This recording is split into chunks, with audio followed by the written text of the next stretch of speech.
Good afternoon, everyone. It's great to be back with all of you. It's good to see you, good to be in this room. I'm glad everybody showed up today. Let's get back to work. We're going to begin with a few scheduling announcements. Tonight, as you all know, at 9:00 p.m. Eastern, President Trump will deliver a major address to the nation on protecting the integrity of our elections, and we encourage every American to tune in. On Friday, the president will travel to New York City to attend a FIFA reception at Trump Tower, followed by his attendance on Sunday at the FIFA World Cup between Spain and Argentina.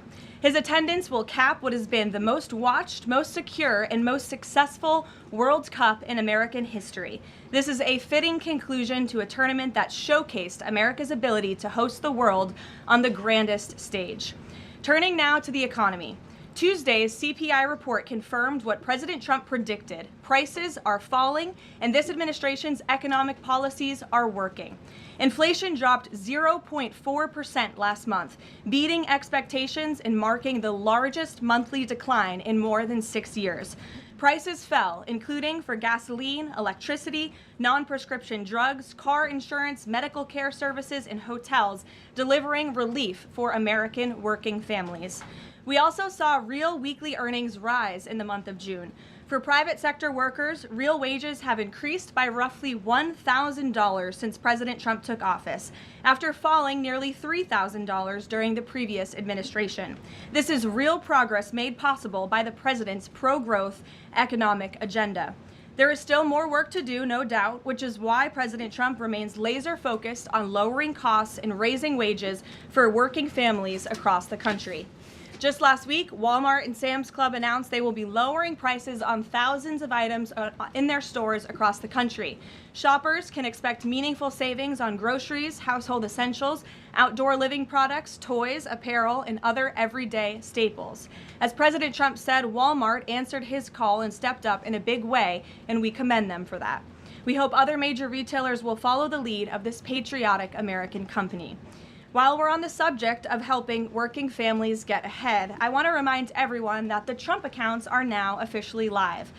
To date, and this is a new stat from the Council of Economic Advisors this morning, more than 6.5 million American children have been signed up for accounts so far, including my 2 kids, who I signed up during my maternity leave. There are a few things I want to make clear about this massively beneficial program that has the potential to literally transform the financial future of this country. First, any child under the age of 18 is eligible to have a Trump account opened in his or her name.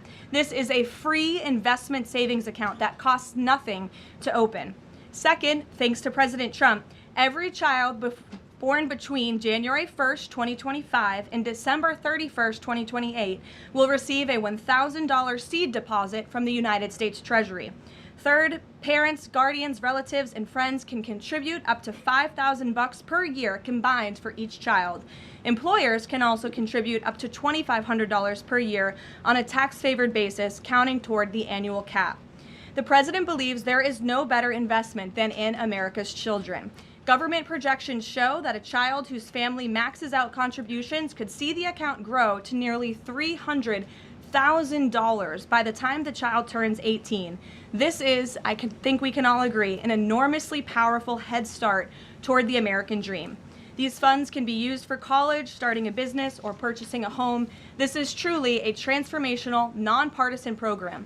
So I encourage everyone listening with a child to establish a Trump account today for your child and tell everyone you know with children to do the same. The app is also incredibly inviting and easy to use for parents at home.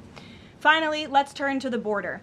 Brand new numbers this week from the Department of Homeland Security and Customs and Border Protection confirm that for the 14th straight month, this administration has released 0 illegal aliens into the United States. Again, let me reiterate, the 14th straight month, not a single illegal criminal alien has been entered into our country, released into our country by this administration.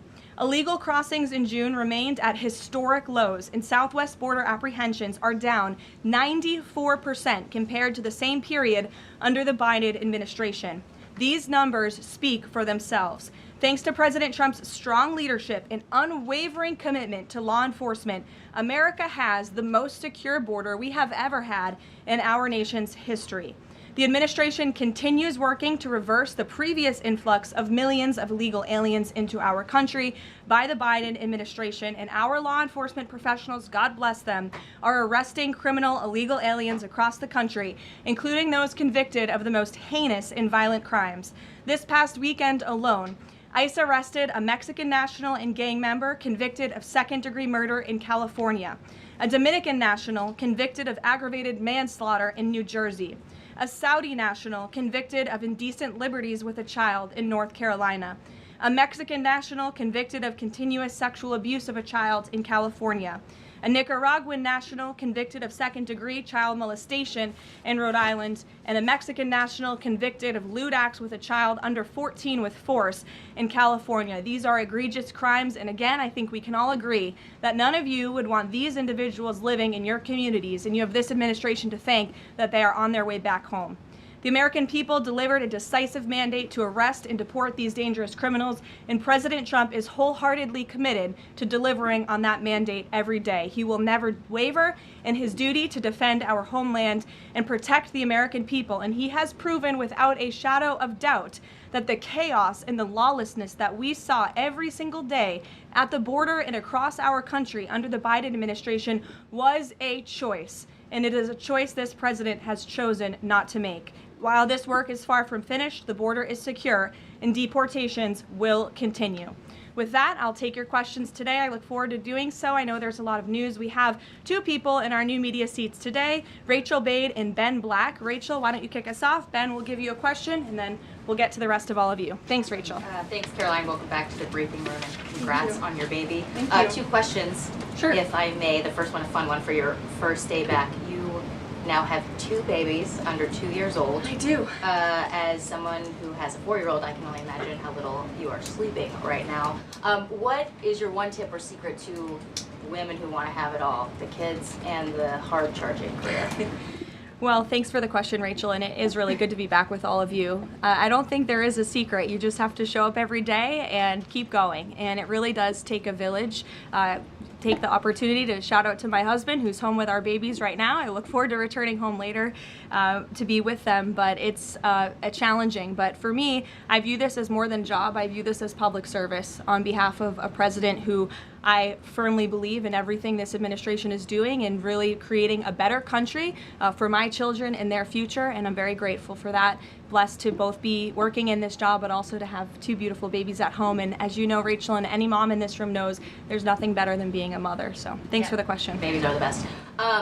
Okay, a question about tonight. There are a lot of Republicans in this town who very much support the SAVE Act and want to make sure, our elections are upheld, election integrity, top priority for them. But some of them are concerned that tonight's primetime address might focus on, elections of the past, relitigating them rather than voter concerns of today. I'm wondering, can you tell us if the president tonight is going to talk about the economy? You just talked a lot about the economy and what we're seeing there. And what does the White House say to Republicans who are worried that election issues like this could actually turn off swing voters? Well, a few things. I would encourage everyone to tune in tonight. I've seen a lot of reporting and frankly misreporting about what the president will say. I think the American people will be relieved to hear what they are hearing from the president of the United States and his commitment to transparency and the focus on the integrity of our elections tonight. I think all Republicans and Democrats should recognize this should be a nonpartisan issue. If we don't have safe and secure elections in our country, we cannot have a country. It is a vital part of our democracy, of our constitutional republic. The president will be speaking about that tonight. And in addition, at the very same time, of course, he is working on all of these economic issues that the American people have at home. I just read to you the latest inflation numbers are looking good, the best report in 6 years. The president, Republicans and Democrats and all Americans have this president to thank for the largest tax cuts in American history, which every Democrat on Capitol Hill voted against. You have this president to thank for the Trump accounts for our children and securing the future of the American dream. So this president is doing a lot, but obviously safe and secure elections are a true tenet of our constitutional republic, and the president will be speaking about that tonight. Thank you. And Ben, please. Hey, so I'm from England. I've been following the World Cup all around, absolutely loving it. Unfortunately, we got knocked out last night, so I'd love to ask you a favour, but I'll skip over that. Tough day for you today. Yeah, it's all good though. But I want to know, so all these football fans coming to America, absolutely having a great time. I've had an amazing time. What do you want these football fans to take away from their time in America? Sure. Well, I'm so glad you enjoyed your experience here in our country, and sorry for the loss. We look forward to the final match on Sunday, and I know the president looks forward to attending, but I think the world saw that this president and this country is able to put on the greatest show in sports in the world. And we are a kind people, we are hardworking people, and we have the best country on the planet. And I know I've loved seeing the videos from foreigners from around the world who have traveled to the United States and have been quite surprised about how lovely and enjoyable the United States is. I don't think we get enough credit from the international media around the world, but we encourage everyone to come and experience America for themselves. So thanks for being here. I've absolutely loved it. And safe travels home. You're welcome. Caroline. Garrett, Caroline, welcome back. good to see you. Likewise. To the degree that this speech tonight is about elections past, not elections upcoming, the 2020 election has had dozens of recounts, lawsuits, audits. The 2024 election, widely believed to be safe and secure. There's not really any question about that. A lot of people look at this. Because it was too big to rig. Well, I think a lot of people look at this There's a and massive amount of votes for this president. That's why he's in the Oval Office right now. No one disputes that. And there were a significant amount of votes for Joe Biden, who won in 2020. I mean, I think the question is, why is the president unable to let this go? Well, first of all, Garrett, I think part of the problem is that the media has refused to acknowledge that tens of millions of Americans across the country share the concerns of this president about the sanctity of our elections. And your premise of your question, you're jumping ahead to a conclusion in this speech before even hearing it yourself. I think that everyone should tune in tonight, including the people in this room, and you should report on the president's speech and the findings that he is going to reveal in this speech with a little bit of honesty and a little bit of integrity, because it will shock you if you have an honest eye listening to the president tonight, and everything he is saying will be backed by facts and by evidence that will be provided this evening. And again, Garrett, I think all Americans, Democrat, Republican, should agree that we are the greatest country in the history of the world. We should have the safest and most secure elections in the history of the world. And what the president will be speaking about tonight will show you that perhaps that is not the case, and we need to make some adjustments moving forward, including the Save America Act, as Rachel pointed out, is a key legislative priority for this president on Capitol Hill, and he wants to see all senators and members of Congress voting in favor of the Save America Act, because it's crucially important as we move forward. Aisha. Hi, Caroline. Welcome back. And Thank you. I'm assuming the pink is for your baby girl. You know, I didn't think that, but I guess it is now. Thank you. We've talked a little bit about what the president might say tonight, but the other question is, who is running the teleprompter tonight after this report that the other guy is now under investigation for making money off of reading the president's speech? Obviously, I'm aware of the report. The president is too. I spoke with him about it. He believes it's deeply unfortunate and frankly a disgrace. And the individual that was cited in that report is complying with the CFTC, but has been put on paid administrative leave. So there will be a teleprompter operator tonight, of course, but it will not be the one, unfortunately, in that story. And one more on Iran. The vice president, J.D. Vance, went on this podcast with Joe Rogan yesterday, talked about Israel, in which he said that there are some people within their system that we know beyond a shadow of a doubt who are manipulating and trying to change American public opinion to keep the war going on indefinitely. Does the president agree with that statement? I think the president would certainly agree that, yes, foreign countries certainly do try to persuade American public opinion. There's no doubt about that. I think it's just a basic fact. Ed. Good to see you, Caroline. Following up on the teleprompter and then one on tonight's speech, what steps is the White House taking to ensure something like that doesn't happen again? Well, the White House has extremely strict ethical guidelines with respect to issues like this, and as I just told you, this individual will no longer be here. He'll be on paid administrative leave. I'm sorry, without pay. The administrative leave is unpaid, to be very clear. That was a decision by the president, so I think that speaks for itself. On the concerns about the election, will the president accept the results of November's elections?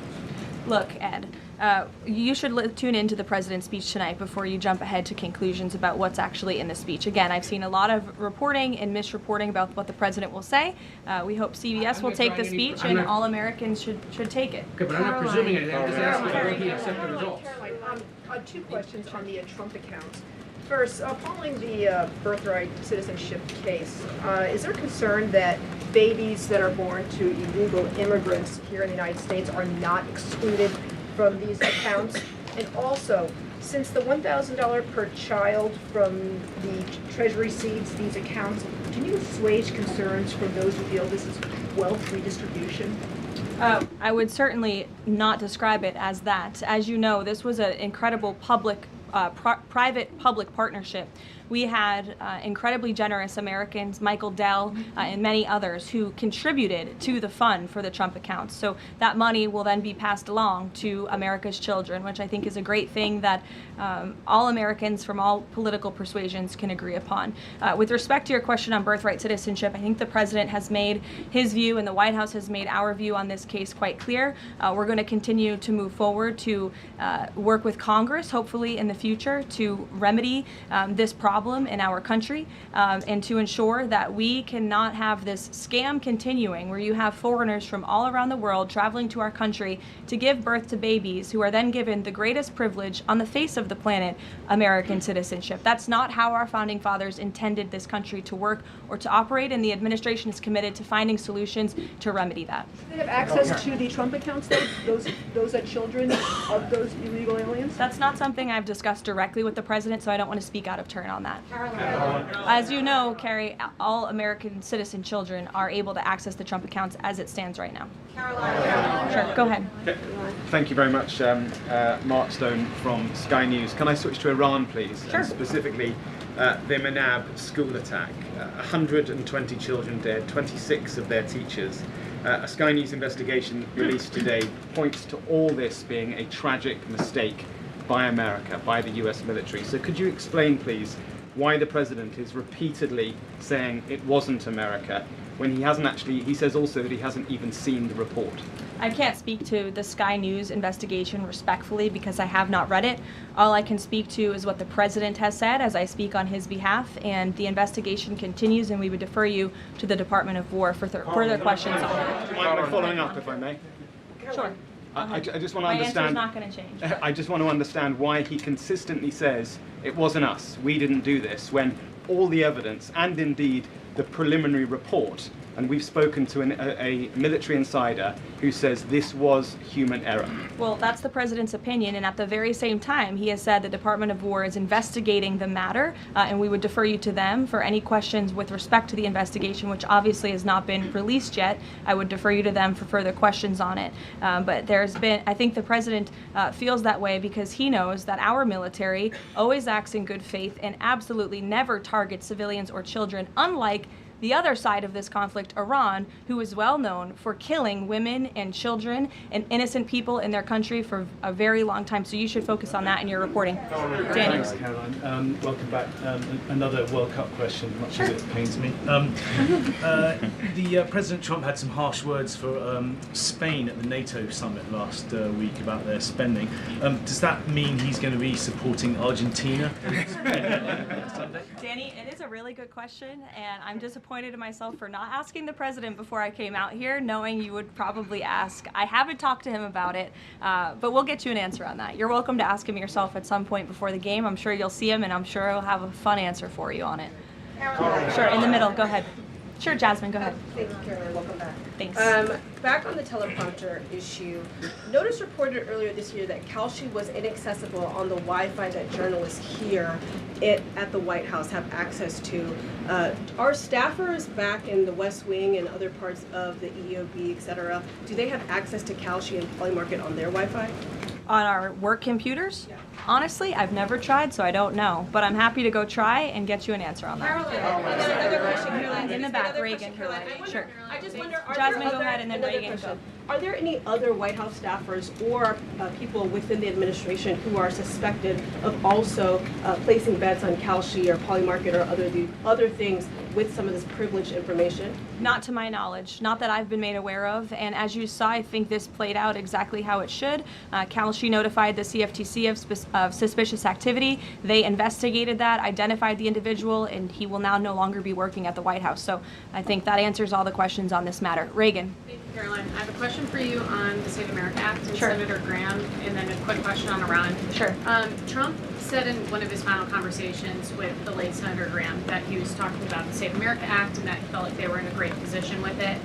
Do you anticipate that the Senate is going to be more aggressive to push the Save America Act in light of the fact that it was so important to Senator Graham so close to his death? Sure. Well, since I haven't had the opportunity, let me just express my sincere condolences to Senator Graham's staff and his family. He was beloved by so many here at the White House, especially the president, and I know that the news of his sudden passing was just tragic to all of us, especially the president, who considered him a dear friend.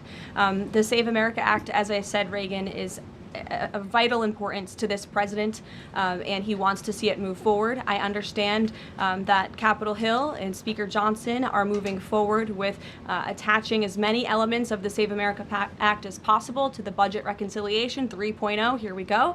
The president is supportive of that process, and he hopes that Republicans will vote for this important piece of legislation. The Budget Reconciliation bill not only will address the Save America Act, but also ensure important aid for our farmers and our war fighters, which the president supports as well. Brian. Thank you, Caroline. Welcome back. Thank you. On the Kalshi situation, I have just a few questions on that. Sure. This individual has been accused of making trades around the president's speeches for months. I mean, this has been going on since at least earlier this year, maybe even before that. Did the White House counsel have any awareness that this was going on with this individual? And if not, No. so if no, then why not? Is there any sort of plan in place to try to figure this out, to see if anyone else is doing this, sort of track future people from, see if they're making these types of bets in the White House? Any discussions around that? Look, there are very strict ethical guidelines here at the White House that explicitly state not to do this, and the White House counsel's office makes that clear to all of us who sign up to work in government on behalf of the president. So I think there has been a plan in place. This individual unfortunately violated the plan, and therefore he's paying the consequences for it. I don't know why there's further questions I on just want to follow it. on this, but then doesn't that leave open the possibility, even though there are the rules, I mean, there's no disputing there are strict rules on this, but if there are no mechanisms in place, and then I'm not saying that there should and should not be, but if there are none in place to try to track this happening inside the White House and inside the executive branch of the government, doesn't that leave open a possibility for this to keep happening or happening again, and these result people making bets like this inside the administration? Again, there are very strict ethical requirements required by all staffers and officials here at the White House, and if they are violated, people will pay consequences for that, as you're seeing with this case. Libby. Caroline, welcome back. Thank you. I have a question about Senator McConnell, but first on Iran. President Trump has now greenlit strikes on Iran for nearly every day this week.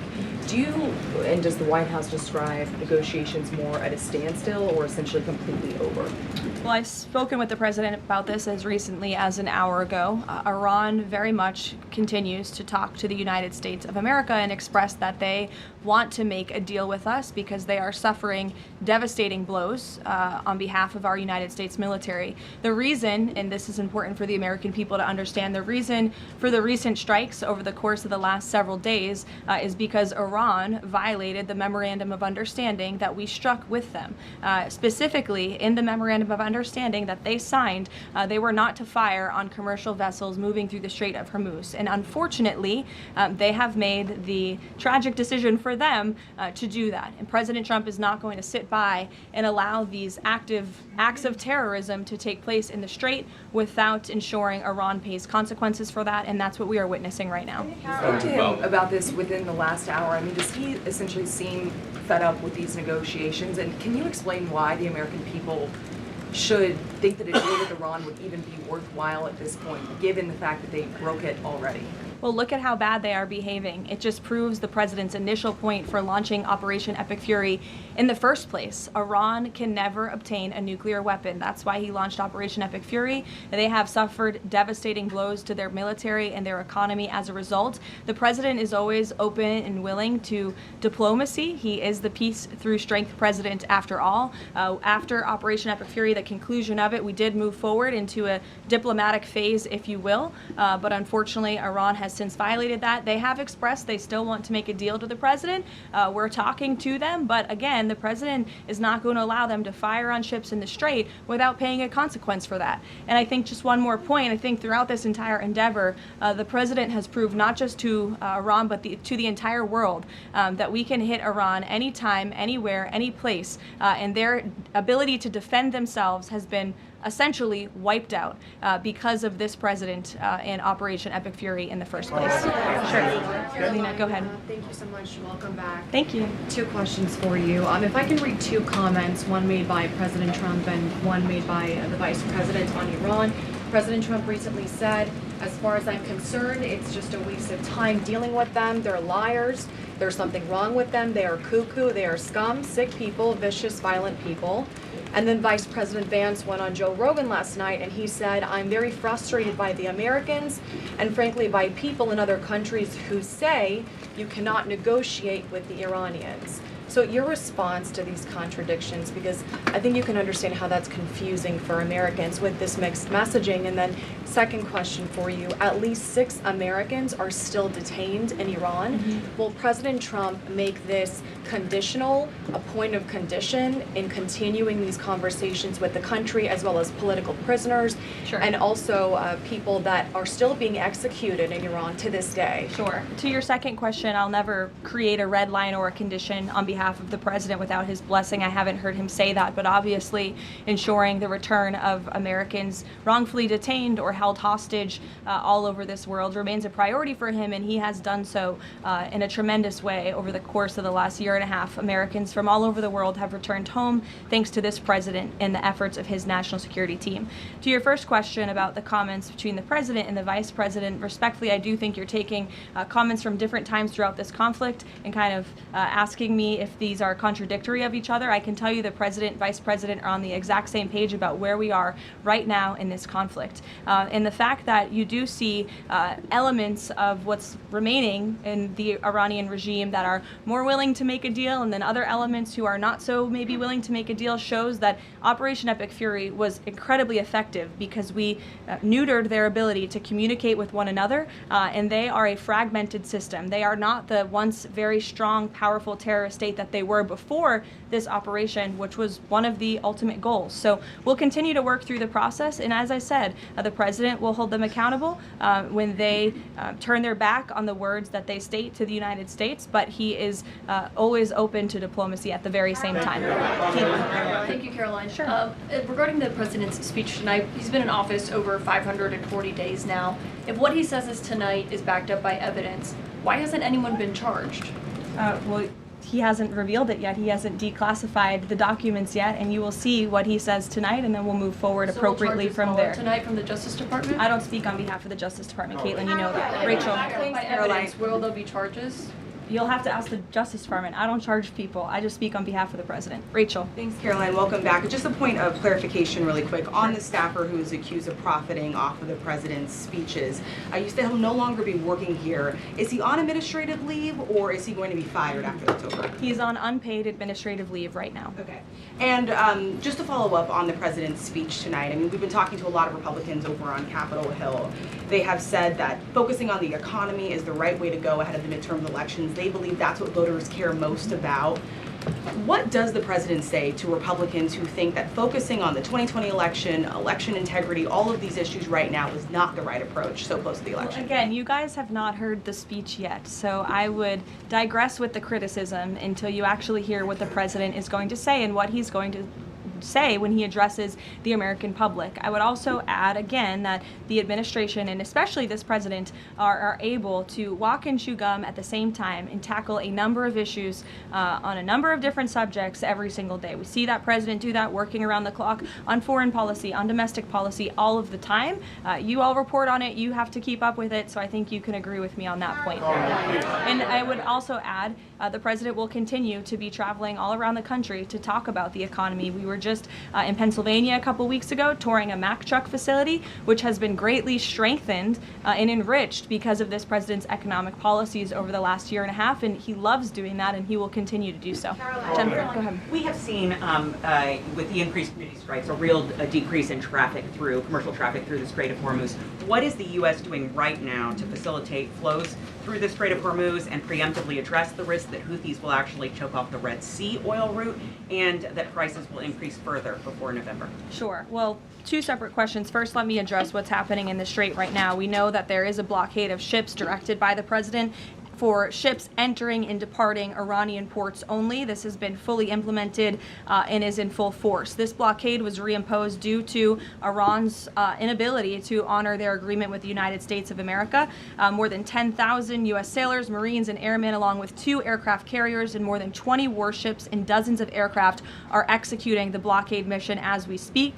And during the first 24 hours of the blockade, U.S. CENTCOM has redirected 2 compliant commercial vessels and disabled 1 non-compliant vessel. So look, the Strait is open for ships that are not traveling to and from Iranian ports specifically, and the U.S. Navy is there to ensure that can take place. With respect to gas prices, as you know, the price of oil right now is approximately $80 a barrel, maybe a little less. Before I came out here, that's what it was at. Gas prices are down approximately 60 cents a gallon off the peak of this conflict, and the president was honest with the American people from the beginning. There may be temporary disruptions in the oil market, but what we haven't seen is what all of the naysayers said, that there would be massive increases in the price of oil that so many warned about. And that's in large part because of the president's domestic energy policies here at home to revamp our domestic production here, but also the administration has taken many swift actions to mitigate these temporary disruptions. As you know,